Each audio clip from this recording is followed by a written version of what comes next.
राधे राधे दोस्तों, कैसे हैं आप सब। दोस्तों, शास्त्रों में गुरुवार के दिन को विशेष बताया गया है। गुरुवार का दिन भगवान विष्णु माँ लक्ष्मी जी को समर्पित होता है। गुरुवार के दिन विशेष रूप से भगवान विष्णु और माँ लक्ष्मी जी की पूजा अर्चना करने का विधान है। इस दिन अगर आप भगवान विष्णु माँ लक्ष्मी जी की विधिवत पूजा करते हैं तो आपको जीवन के सभी सुखों की प्राप्ति होगी। भगवान विष्णु जगत के पालनहार हैं और जिन पर भगवान विष्णु जी की कृपा होती है उनके लिए जीवन में कुछ भी असंभव नहीं होता। गुरुवार के दिन देवताओं के गुरु बृहस्पति देव का भी पूजन किया जाता है। बृहस्पति देव को एक गुरु ग्रह भी माना जाता है। इतना ही नहीं, अगर कुंडली में गुरु खराब हो तो मनुष्य अपने जीवन में कभी भी तरक्की नहीं कर सकता। गुरु को धन, वैवाहिक जीवन और संतान का कारक माना गया है। गुरु ग्रह भाग्य के कारक हैं। जिन लोगों की कुंडली में गुरु ग्रह अशुभ स्थिति में होते हैं उन्हें कभी भी भाग्य का साथ नहीं मिलता। उनके बनते हुए काम भी बिगड़ जाते हैं। इसीलिए भगवान विष्णु माँ लक्ष्मी जी गुरु ग्रह यानी कि बृहस्पति देव को प्रसन्न करने के लिए गुरुवार का दिन बहुत ही महत्वपूर्ण माना जाता है। माना जाता है गुरुवार के दिन भगवान विष्णु माँ लक्ष्मी जी और बृहस्पति देव को प्रसन्न करने के लिए, उनकी कृपा प्राप्त करने के लिए जो पूजा या उपाय किए जाते हैं वह बहुत ही जल्दी शुभ फल प्रदान करने वाले होते हैं। आज की इस वीडियो में हम आपको भगवान विष्णु माँ लक्ष्मी जी को प्रसन्न करने के लिए और गुरु ग्रह को मजबूत बनाने के लिए कुछ बहुत ही आसान उपाय बताने जा रहे हैं। इन उपायों को करने से भगवान विष्णु माँ लक्ष्मी जी प्रसन्न होते हैं और अपने भक्तों पर अपनी कृपा बनाए रखते हैं। इसके साथ ही गुरु ग्रह भी मजबूत होते हैं और शुभ फल प्रदान करते हैं, जिससे मनुष्य के जीवन में तरक्की आती है। धन, विवाह, संतान आदि सभी समस्याएं दूर हो जाती हैं। दोस्तों, गुरुवार के दिन भगवान विष्णु माँ लक्ष्मी जी को प्रसन्न करने के लिए तुलसी जी का पूजन अवश्य ही करें।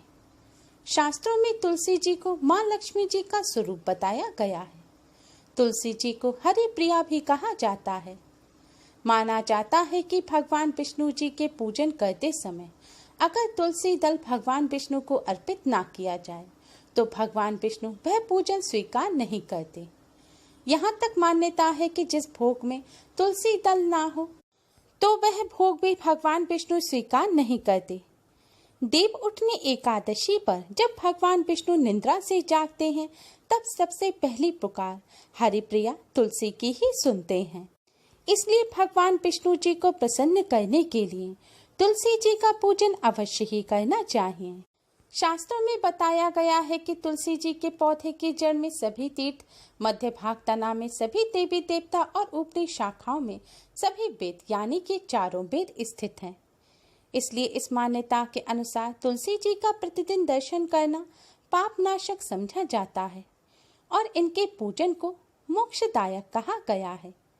पद्म पुराण में उल्लेखित है कि जहाँ तुलसी जी का एक भी पौधा होता है वहाँ त्रिदेव यानी कि ब्रह्मा, विष्णु और महेश निवास करते हैं।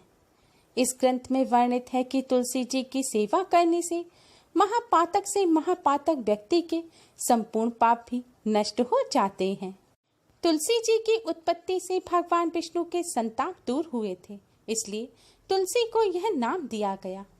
धार्मिक मान्यता है कि तुलसी जी की पूजा आराधना करने से व्यक्ति स्वस्थ और सुखी रहता है और उस पर हमेशा भगवान विष्णु माँ लक्ष्मी जी की कृपा बनी रहती है। इसलिए भगवान विष्णु माँ लक्ष्मी जी की कृपा प्राप्त करने के लिए गुरुवार के दिन तुलसी जी का पूजन अवश्य ही करें। गुरुवार की संध्या काल के समय आप भगवान विष्णु जी का पूजन करने के पश्चात माँ तुलसी का पूजन करें। तुलसी जी के सामने एक शुद्ध घी का दिया जलाएं और एक सुगंधित धूप बत्ती जलाएं। दिया जलाने के पश्चात आप एक चुटकी पिसी हुई साफ हल्दी तुलसी जी की जड़ में अर्पित करें। दोस्तों, हल्दी भगवान विष्णु को अति प्रिय है। हिंदू धर्म की लगभग सभी पूजाओं में हल्दी का खास स्थान होता है। हर पूजा में हल्दी का इस्तेमाल किया जाता है। हल्दी को बहुत ही पवित्र माना जाता है। इसके साथ ही हल्दी पीले रंग की होने की वजह से भगवान विष्णु को अति प्रिय है। इसलिए भगवान विष्णु जी के पूजन में हल्दी का इस्तेमाल अवश्य ही करना चाहिए। तुलसी जी की जड़ में हल्दी चढ़ाने से भगवान विष्णु जी की असीम कृपा प्राप्त होती है। हल्दी चढ़ाने के पश्चात आप माँ तुलसी की आरती करें। अगर आपको तुलसी जी की आरती न आती हो तो आप भगवान विष्णु जी की आरती करें। आरती करने के पश्चात आप क्लॉकवाइज तुलसी जी की 11 परिक्रमा करें। परिक्रमा करते समय आप भगवान विष्णु जी के महामंत्र ओम नमो भगवते वासुदेवाय का जाप करते रहें। परिक्रमा करने के पश्चात आप तुलसी जी के सामने हाथ जोड़कर प्रणाम करें।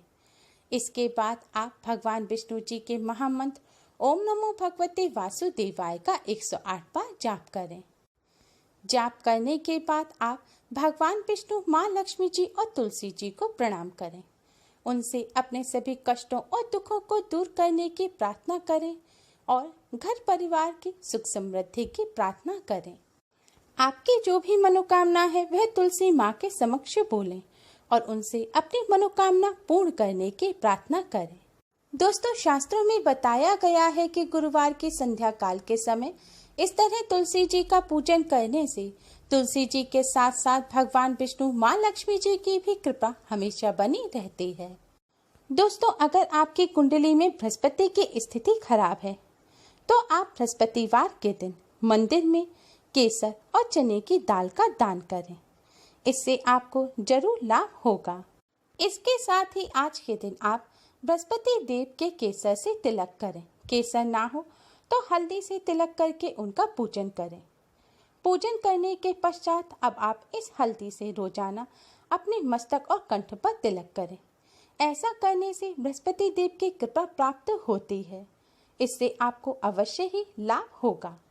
इस उपाय के अलावा गुरु के सभी प्रकार के दोष को दूर करने के लिए आप गुरुवार के दिन नहाने के पानी में चुटकी भर हल्दी डालकर अवश्य ही स्नान करें। इसके साथ ही नहाते वक्त आप ओम नमो भगवते वासुदेवाय मंत्र का जाप अवश्य करें। ऐसा करने से भी गुरु से संबंधित सभी प्रकार के दोष दूर हो जाते हैं। दोस्तों, गुरुवार के दिन भगवान विष्णु, माँ लक्ष्मी जी के साथ साथ गुरुदेव यानी कि बृहस्पति देव की भी कृपा प्राप्त करने के लिए आप इस तरह करें भगवान विष्णु जी का पूजन। गुरुवार के दिन स्नान करके स्वच्छ पीले रंग के वस्त्र धारण करें। गुरुवार के दिन पीले रंग के वस्त्र पहनना काफी शुभ माना जाता है। यदि आप ऐसा करते हैं तो इससे आपका भाग्योदय हो सकता है, क्योंकि पीला रंग बृहस्पति देव और भगवान विष्णु जी को अति प्रिय है। पीले रंग के वस्त्र पहनकर बृहस्पति देव, भगवान विष्णु जी का पूजन करने से शीघ्र ही शुभ फल प्राप्त होते हैं। अब आप एक दीपक लें। इसके लिए आप मिट्टी का, आटे का या पीतल का कैसा भी दिया ले सकते हैं।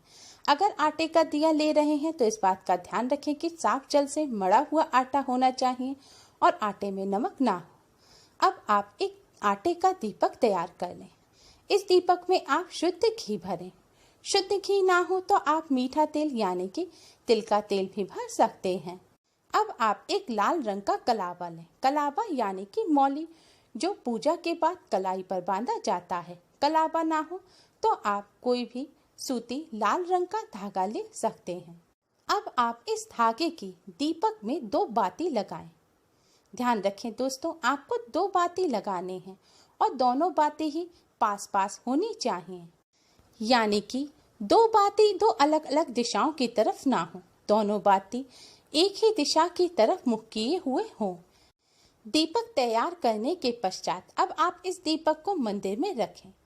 दीपक को मंदिर में आप या तो किसी प्लेट या कटोरी में रखें या फिर थोड़े से साबुत चावल रखकर उसके ऊपर आप इस दिए को रखें।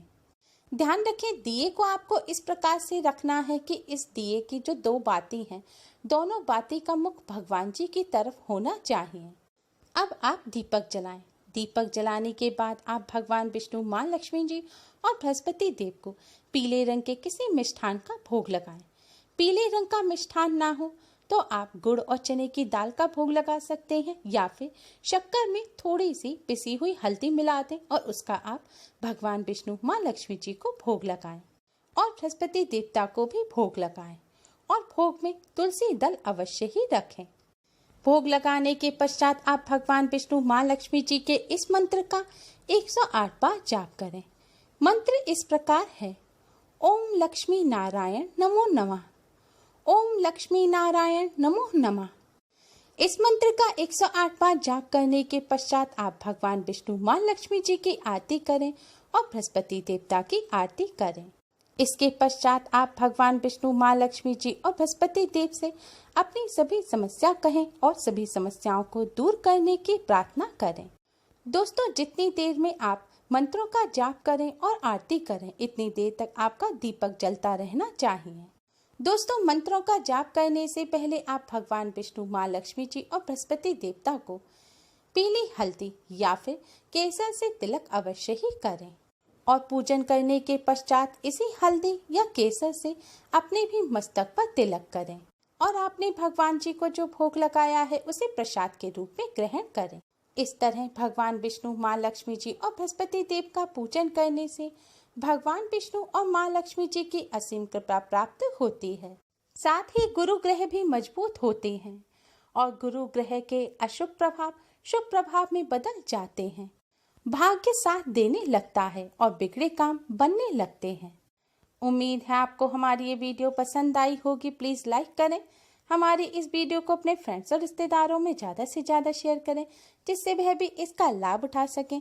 हमारी और भी वीडियोस के लिए हमारे चैनल को सब्सक्राइब करना ना भूलें। Thanks for watching. Radhe Radhe.